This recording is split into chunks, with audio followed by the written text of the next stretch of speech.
안녕하세요. 네, 홍성규의 진보TV 주간 뉴스 브리핑 세상을 보는 눈 3월 5일자 방송 시작하도록 하겠습니다. 벌써 3월 첫째 주 소식을 전해드리게 되었습니다. 봄은 이미 우리 옆으로 성큼 다가왔습니다. 첫 번째 소식은 노동 소식인데요. 지금 그 정부에서 민주노총을 쥐잡듯이 잡겠다고 아주 난리가 아니죠.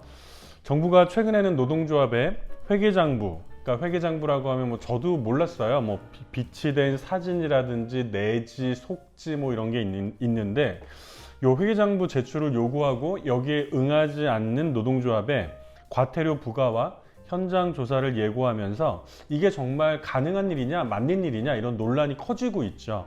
여기에 대해서 재정 전문가인 그 나라살림연구소의 이상민 수석 연구위원이 저의 패친이기도 하고 아마 페북에서 많은 분들이 보고 계실 텐데요.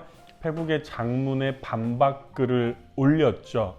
회계 투명성을 강화한다는 정부의 이야기에 수긍을 하더라도 현재 정부의 조치는 사리에 맞지 않는다, 과하다 이런 얘기예요. 한마디로 표현을 하자면 이렇게 이제 이야기를 했어요. 삼성전자를 비롯한 일반 기업들이 고객 명단이나 전화번호를 공개하지는 않잖아요. 재무제표를 공개하죠. 작성의 근거가 된 총계정 원장을 공개하지는 않습니다. 정부가 노동조합의 재무제표 공개를 요구하는 게 아니라 조합원 명단과 주소를 비롯해서 각종 회계의 증빙 자료와 영수증을 달라고 하는 건 우리가 치킨을 시키면서 돈을 줬으니 너희 가게의 고객 명단과 주소, 장부를 달라고 하는 거나 마찬가지입니다. 이럴 정도로 말도 안 되는 일입니다. 라고 간단하게 이야기를 했습니다. 윤석열 대통령이 직접 이렇게 얘기했었죠. 지난 5년간 국민의 혈세로 투입된 1,500억 원 이상의 정부 지원금을 사용하면서도 근데 일단 이 전제 자체가 삑 틀렸다는 거죠. 이상민 수석 연구위원이 확인한 바에 따르면 지난 5년 동안 한국노총과 민주노총과 노동조합 등의 사업에 보조가 되었던 돈은 총 230억 원 정도래요. 와, 엄청나게 차이가 많이 나죠? 이걸 아마 윤석열 대통령은 그 중앙정부뿐만이 아니라 지방정부의 재정 지원이라든지 사업을 같이 했던 이런 것까지 망라했던 것 같은데 일단 이상민 연구위원은 이 자체가 법인격이 다르기 때문에 정부나 지방정부나 등들 퉁쳐가지고 이거 자체가 맞지 않다라고 얘기를 하고 있고요. 노동조합에서 보통 이 정부와 함께 지원금을 받아서 사업을 하는 거는 직장 내 괴롭힘이나 외국인 노동자 지원 등 정부가 해야 할 사업을 위탁해서 받은 사업이 대부분이에요.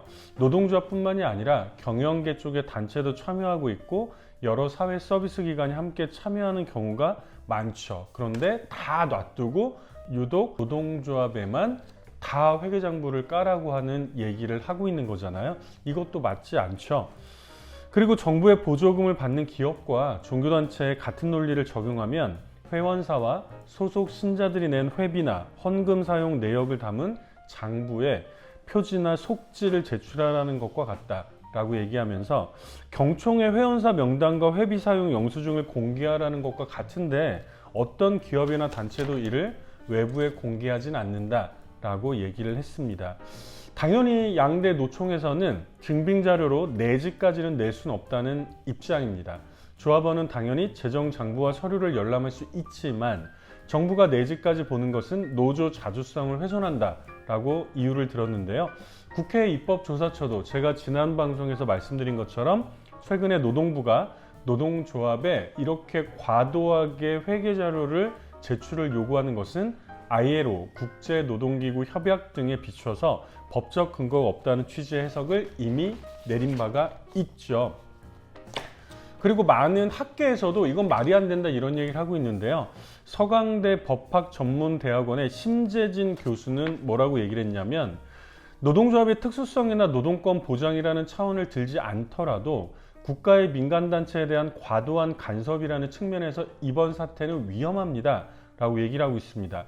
정부의 지원금 사업이 적정하게 집행됐는지는 그 사업에 한정해서 보면 되는데 이건 일반적이고 포괄적으로 들여다본다는 점에서 목적 자체가 불분명하기 때문이죠. 게다가 조합원의 알 권리를 보장한다면 노조법 개정으로 조합원이 노조에 요구할 수 있는 범위를 확대하거나 열람을 간편하게 할 수 있는 방식을 마련해야지 비치가 잘 되고 있는지를 본다면서 거의 모든 자료를 다 요구하는 건 의도의 선함을 도저히 믿기 어려운 조치다.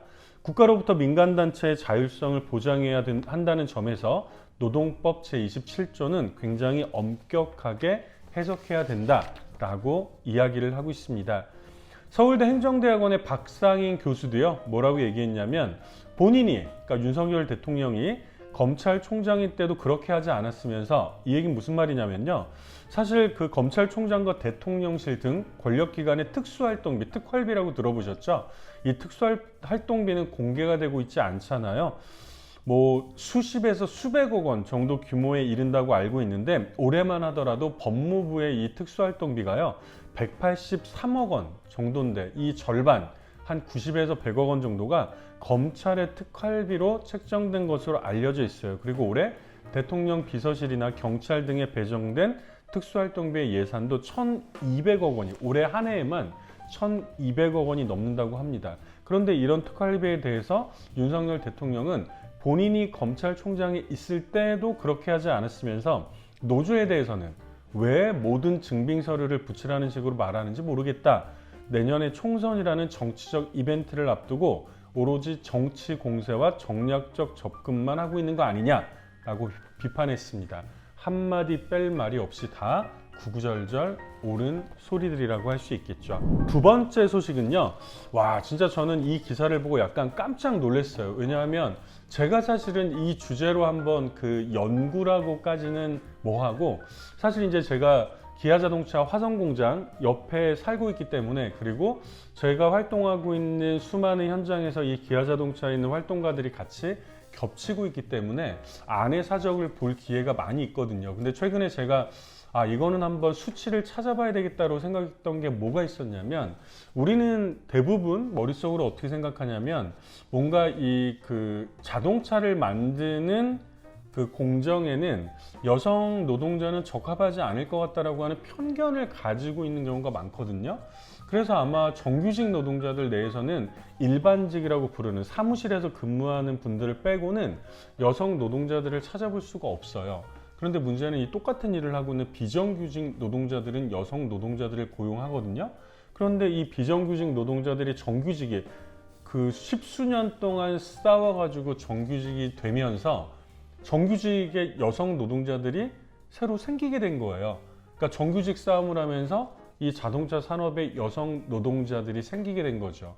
그래서 오히려 저는 이 부분을 한번 확인을 해봐야 되겠다고 생각을 했는데, 제 마음속에 들어와 본 것처럼 똑같은 기사가 난 거예요. 경향신문에서 최근에 이제 현대자동차에서 신규 채용 냈다고 해가지고 또 사회적으로 약간 이슈가 됐잖아요. 근데 이 신규 채용에도 여성 노동자는 없어요. 근데 현대차 안에 여성 노동자들이 생긴 거죠. 어떻게? 비정규직을 하다가 정규직으로 전환된 사람들이. 그래서 이 시리즈 기사를 냈더라고요. 그래서 사실 저는 이 기사는 한 번 다 찾아봐도 좋겠다, 읽어보셔도 좋겠다. 현대자동차 그룹은 생산 공장 기술직 직원 공개 채용에서 여성을 선발한 적이 없어요. 산업재해를 당해서 일할 수 없게 된 직원의 가족을 우선 채용할 때 여성을 뽑은 경우는 간헐적으로 있지만, 신입 공개 채용에서는 여성 채용은 0명이었단 말이죠. 그럼에도 현대차의 울산, 아산, 전주 공장에는 약 300여 명의 여성 노동자들이 일하고 있어요. 산해하청 업체 소속이었다가 법원에 불법 파견 판결이 나면서 정규직이 된 인원들입니다. 한국의 남녀임금 격차가 크다는 지적에 대해서 일부에서는 여성은 남성보다 거칠고 힘쓰는 일을 기피하기 때문이라는 반론을 제기하기도 하는데요. 하지만 이 논리는 정규직으로는 여성을 뽑지 않으면서 똑같은 일을 하고 있는 산해하청에서는 여성을 남성들과 다름없이 생산 라인에서 일하게 했던 이런 지금까지의 상황을 설명하지는 못하죠. 그래서 경향신문에서 지난달 26일 날 현대차 울산 공장에서 3명의 여성 노동자를 만났는데요. 이들은 각각 정규직이 되기까지 15년, 8년, 17년이 걸렸대요. 이 얘기는 뭐예요? 똑같은 남성 노동자들과 똑같은 일을 하면서 15년, 8년, 17년이 지나고 나서 정규직으로 채용이 됐다는 거예요. 이들의 목소리를 한번 들어본 거죠. 같은 협력업체에서 일해도 남자 동료들은 2년 이상 일하면 정규직에 지원할 수 있었지만 여성들에게는 기회가 오지 않았다고 합니다. 같은 공장에서 남자들이랑 비슷한 일을 했는데 왜 나만 정규직에 지원할 수 없나 이해가 안 됐어요 라고 이 노동자들은 이야기를 하고 있죠. 이 노동자들은 각각 15년, 17년, 8년 전에 현대자동차의 협력업체에 입사를 했죠. 우리가 보통 사내하청 업체라고 얘기하는 완성자 품질을 재검사하는 곳도 있었고 컨베이어 벨트에서 부품을 조립하는 이런 공정들도 있었어요. 그리고 이 사람들이 2018년 1월 달에 현대차 정규직이 된 이후에는 또 각종 라인에서 근무를 하고 있죠. 한 분은 도어라인이라는 곳에서 일을 하고 있는데요. 도어, 자동차 차 문을 조립하는 곳이잖아요. 이분이 속한 작업 라인의 노동자 36명 중에서 유일한 여성이래요. 이 말은 뭐예요? 여성들도 이런 일을 할 수 있다는 거잖아요. 그러나 지금까지 한 번도 뽑지 않았죠.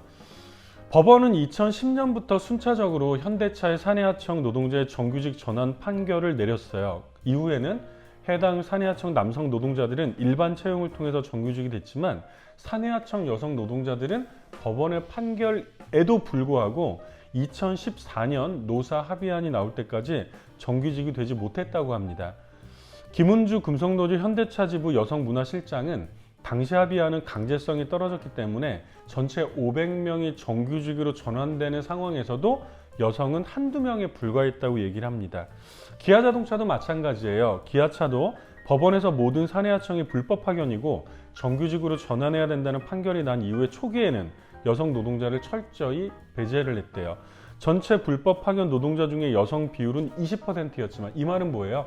사내하청에서 일하고 있는 노동자 중에 5명 중에 1명은 여성 노동자였지만 2013년부터 17년까지 5년 동안 정규직 전환 채용 과정에서 1,500명이 전환이 되었는데 여성은 1명도 없었다고 합니다. 엄재현 금속노조 노동연구원의 상임 연구위원은 불법 파견 노동자들의 정규직 전환 과정은 노동시장에서 여성에게 가해지는 부당한 차별과 배제의 양상을 극명하게 보여줬다라고 얘기를 하고 있습니다.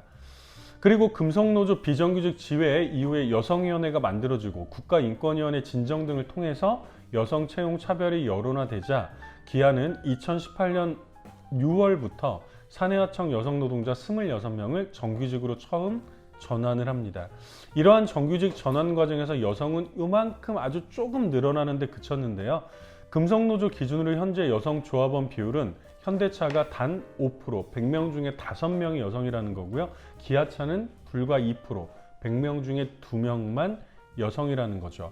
권수정 금속노조 부위원장은 뭐라고 얘기했냐면 이 말은 정말 중요하죠.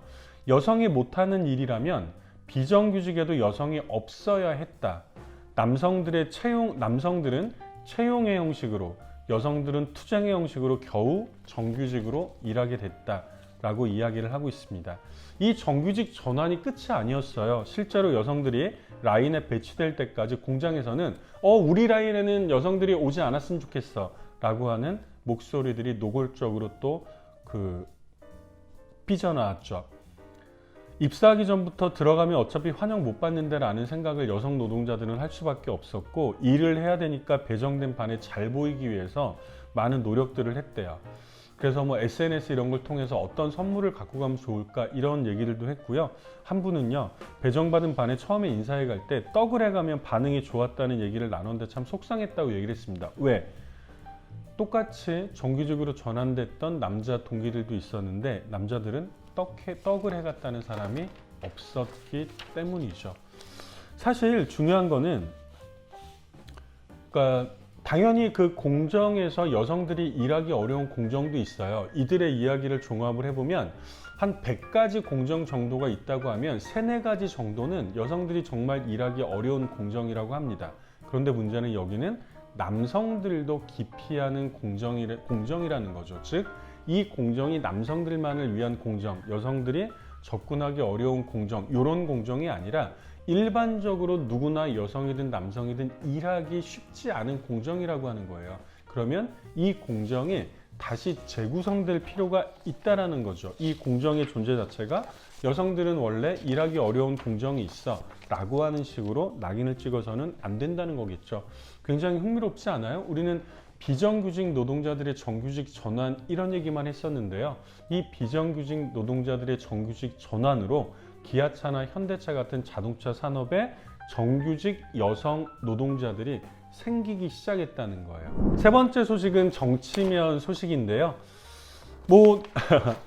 들어보셨는지 모르고 요즘엔 하도 윤석열 정부에 대해서 이제 불만들이 많으시고 그러니까 뉴스도 안 본다 이런 얘기가 나오시지만 여론조사를 한번 가지고 나와봤습니다. 지난번에 한국 리서치를 포함해서 4군데 정도의 여론조사 기관들이 매 주마다 계속해서 대통령 지지도나 정당 지지도나 이런 거를 조사를 하잖아요. 이 방송을 듣고 계신 분들은 대부분 아마 제가 볼 때는 윤석열 정권에 대해서 굉장히 비판적인 분들이 많으실 텐데 혹시 어떤 생각 갖고 계세요? 그래도 윤석열 정부보다는 국민의힘보다는 민주당에 대한 지지율이 더 높지 않을까라는 생각을 혹시 갖고 계신가요? 제가 이 뉴스를 갖고 온 이유는 바로 이 이유 때문입니다. 지난주에 실시했던 지난달 27일부터 이달 1일까지 정말 따끈따끈한 정당 지지도잖아요. 전국적으로 국민의힘은 39%, 민주당은 27%에 불과했습니다. 국회 의석수로 보면 민주당이 완전 과반을 훌쩍 넘잖아요. 와, 저도 약간 놀랐어요. 정당 지지도 전국적으로. 국민의힘은 약 40% 정도에 육박하고요. 민주당은 30%가 채 안 된다는 거예요. 그리고 21대 국회에서 현재 민주당이 제1야당 역할을 잘하고 있냐? 긍정적인 답변은 27%밖에 안 됐어요. 민주당 지지율과 정확하게 똑같네요. 부정적인 답변이 64%였고요. 그럼 국민의힘은요? 집권 여당이 잘하고 있냐? 긍정적인 답변이 34%. 이것도 국민의힘 지지율과 비슷하죠. 부정적인 답변은 56%였고요. 윤석열 대통령에 대한 국정운영 지지도는요? 37%였습니다. 이것도 국민의힘을 지지하는 지지도랑 거의 비슷하죠. 사실 제가 이 뉴스를 가지고 나온 이유는 사실은 한 발짝 떨어져서 조금 더 생각을 해볼 필요가 있다는 거예요. 예를 들면 우리는 보통 진영 논리 이런 얘기를 많이 이야기를 하잖아요. 정말 당연히 윤석열 대통령이 못하고 있죠. 그러나 이 대한민국 사회를 전체를 총괄해 보면 그래도 민주당보다는 국민의힘이 나아.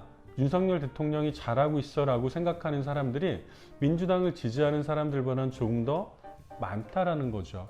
여기서 우리는 이런저런 고민들이 좀 들어갈 수도 있을 것 같죠. 물론 이 1당과 2당에 대한 지지율을 다 합치더라도 이 제3지대로 더 많은 사람들이 몰리고 있죠. 이들은 새로운 정치를 요구하고 있는 목소리들을 또 가지고 있잖아요. 이 제3지대 새로운 정치 세력을 요구하는 목소리들에 어떻게 부응할 것인가? 이것이 또 진보정당을 비롯한 수많은 다른 정치 세력들의 고민의 출발점이 아닌가도 싶습니다. 지금 대한민국은 철저하게 양극단으로 진영 논리가 판을 치고 있는 이런 상황이라고도 볼 수가 있겠습니다. 와, 저는 이 소식 보면서 정말 재밌다는 생각을 했어요. 이거 진짜 재밌는데? 이렇게 이제 보통 제가 생각할 때는 굉장히 단순하고 누구나 이해할 수 있는 어떤 일로 우리 사회의 모순이라든지 아니면 갈등이라든지 아니면 우리 사회의 어떤 구조적인 문제에 한복판을 찌르고 들어가는 도대체 무슨 얘기를 하려고 이렇게 서설이 긴가? 얘기는 이렇습니다. 작년에 지방선거가 있었잖아요. 작년에 지방선거 제가 선거평가하면서 어딘선가 또 말씀을 드렸는지 모르겠는데요. 예전에는 청년정치 그러면 진보정당의 전유물인 것처럼 얘기가 됐는데 작년에 지방선거에서는 민주당은 물론이거니와 국민의힘도 20대, 30대 청년 정치인들을 많이 냈단 말이에요. 그런데 서울 강서구의 강서구 의회에 1992년생 국민의힘 소속의 시의원이 김민석이라는 시의원이 당선이 됐어요. 근데 이 김민석이라는 시의원은 남성이었는데 군대를 다녀오지 않았죠. 근데 시의원에 당선되고 나서 대체복무를 시작을 한 거예요. 그러니까 이제 대체복무니까 군대에 들어가는 건 아니고 대체복무 다들 아시잖아요. 이렇게 출퇴근하는 지역에 이제 어떤 다른 곳에서 대체복무를 하는, 그러니까 이제 난리가 난 거죠. 아니 그럼 구의원이라고 볼 수 있는 거야? 라고 하는 문제. 그래서 제가 재밌게 본 겁니다. 현직 구의원이 임기 중에 군 대체 복무를 시작해서 논란이 일고 있다. 위법 여부와 함께 의정 공백이나 정치적 중립 의무, 청년 정치인의 군 입대 문제 등 다양한 논쟁거리가 수면 위로 떠오른 거예요. 1992년생인 김민석 강서구 의원은요, 지난 24일부터 구의원직을 유지한 채 양천구의 시설관리공단에서 대체 복무를 시작을 했습니다. 김민석 의원은 대체 복무를 시작하면서 소속 정당인 국민의힘에서는 탈당을 했는데요. 왜냐하면 병역을 이행하면서 정당 활동을 할 수 없다고 봤기 때문이에요. 다만 그는 구의원이라는 공직 활동은 가능하다고 보고 직을 유지하기로 했는데, 문제는요, 현행법상 기초의원 임기 중에 군복무가 가능한지, 대체 복무 중에 기초의원 겸직이 가능한지에 대해서는 명확한 규정이 없다는 거예요. 당연히 더불어민주당에서는 바로 구정 공백이 발생하고 있다 비판하는 그 성명서를 냈고요. 당사자는 뭐라고 얘기했냐면, 공익 복무는 성실하게 수행하되 업무 시간 외에는 지역 주민들의 민원을 듣고 정책 개발 작업 등을 할 수도 있다라고 얘기를 했다고 합니다. 병무청은 해석을 좀 다르게 내놨어요. 병무청은 양천구 시설관리공단에서 냈던 유권해석 의뢰에 군복무 중 구의원 겸직은 허용할 수 없다며 겸직을 해제하라고 이날 공단에 통보하기도 했는데, 어쨌든 이게 굉장히 좀 이 수면 위로 완전히 올라 있죠. 여러분들은 어떠신가요? 이런 게 과연 가능할 수 있을까요? 저는 무엇보다 대한민국에서 이 군 복무 제도와 관련해서, 그리고 만 19세 이상이면 누구나 투표, 선거권과 피선거권을 또 다 가질 수 있잖아요. 이런 상황에서 군인들의 그럼 정치 활동들은, 그리고 사실 이분은 현역으로 입대한 게 아니라 또 대체 복무이기 때문에 양천구의 시설관리공단에 출퇴근을 할 수 있는 거잖아요. 이럴 때 과연 구의원이라는 이 직을 수행할 수 있는지, 저는 사실은 뭐 일단 직감적으로는 김민석 의원의 편을 좀 들어주고 싶네요. 왜? 우리는 이런 이야기들로 대한민국에 켜켜이 쌓인 수많은 문제들을 수면 위로 또 떠오르게 할 수가 있거든요. 그러니까 최근에 이제 제가 진보당 화성시 위원장을 하면서 많이 듣는 질문 중에 하나가 뭐냐면, 뭐 학교 운영위원을 하게 됐는데, 주민자치위원을 하게 됐는데 당적이 있으면 안 된다고 하더라고요. 이런 거 저는 좀 기가 막히거든요. 왜요? 정치활동은 정당에 가입하고 이러는 거는 모든 사람들의 기본적인 정치적인 권리인데, 이게 뭐 학교 운영위원이나 그 주민자치위원이랑 무슨 상관이 있다는 거죠? 게다가 이런 게 저는 더불어민주당이나 국민의힘 누구나 다 더불어민주당이나 국민의힘 당적을 가지고 있다고 생각하는 유력자들에게 이런 게 문제가 되는 경우는 본 적이 없어요. 진보정당에 있는 사람들이 이런 자리에 들어갈 때에만 당적이 있으면 안 돼, 삑, 이런 제한들이 있었다는 거고, 또 예를 들면 어떤 기초자치단체 같은 경우에는 주민자치위원을 하려면 뭐 30살 이상이 넘어야 된다든지 뭐 이런 이상한 또 규정이 있는 데도 있거든요.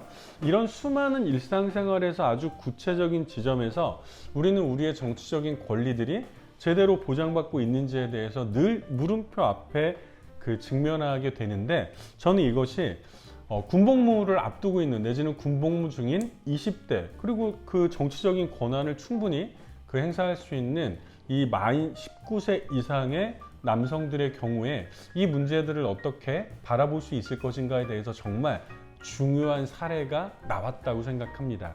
여러분들의 생각이 저는 궁금합니다. 일단 저는 김민석 의원을 지지하고 싶습니다. 마지막 5번째 소식인데요. 3월 첫째 주 소식을 전해드린다고 하면서 지난주에 가장 크게 이슈가 됐던 건 아마 윤석열 대통령의 3.1절 축사가 아니었을까 싶어요. 3.1절은 그야말로 독립운동을 했던 날인데 뭐라고 했어요? 세계사의 변화에 제대로 준비하지 못해서 국권을 상실하고 라고 얘기를 하면서 마치 우리가 잘못해서 이 일제강점기 시대로 들어간 것 같은, 일제강점기 시대에 대한 일본 제국주의를 옹호하고 정당화하는 것 같은 발언을 해가지고 난리가 났잖아요. 거기에 이제 사실 제가 이거는 곳곳에서 소식을 많이 들으셨을 테니까 제가 가지고 온 뉴스는 여기에 대해서 경향신문 뉴스고 다른 언론에도 다 났는데요. 미 국무부의 입장이에요. 미국 국무부에서는 뭐라고 얘기했냐면, 이 윤석열 대통령의 3.1절 축사에 대해서, 특히 일본은 협력 파트너가 되었다라고 하는 발언에 대해서 매우 지지한다라고 입장을 냈다라는 거죠. 미국 국무부는 1일 날 윤석열 대통령이 3.1절 기념사에서 일본은 보편적 가치를 공유하는 협력 파트너라고 발언한 것을 지지한다는 입장을 밝혔는데요. 그냥 지지가 아니라 영어 원문으로 very much support, very much, 매우 지지한다 라고 강조를 했어요. 프라이스 대변인은 미국이 한국, 일본과의 양자 동맹뿐 아니라 한미일 3국 간의 협력을 중시하고 있다고도 강조를 했는데요. 그는 우리는 한국, 일본과의 3자 협력이 공통으로 직면한 21세기의 도전 과제를 해결하는데 매우 중요하다고 본다면서 3국 정상, 외교장관 및 차관, 북핵 수석 대표 등 회의에서 이루어진 협의를 예로 들기도 했습니다.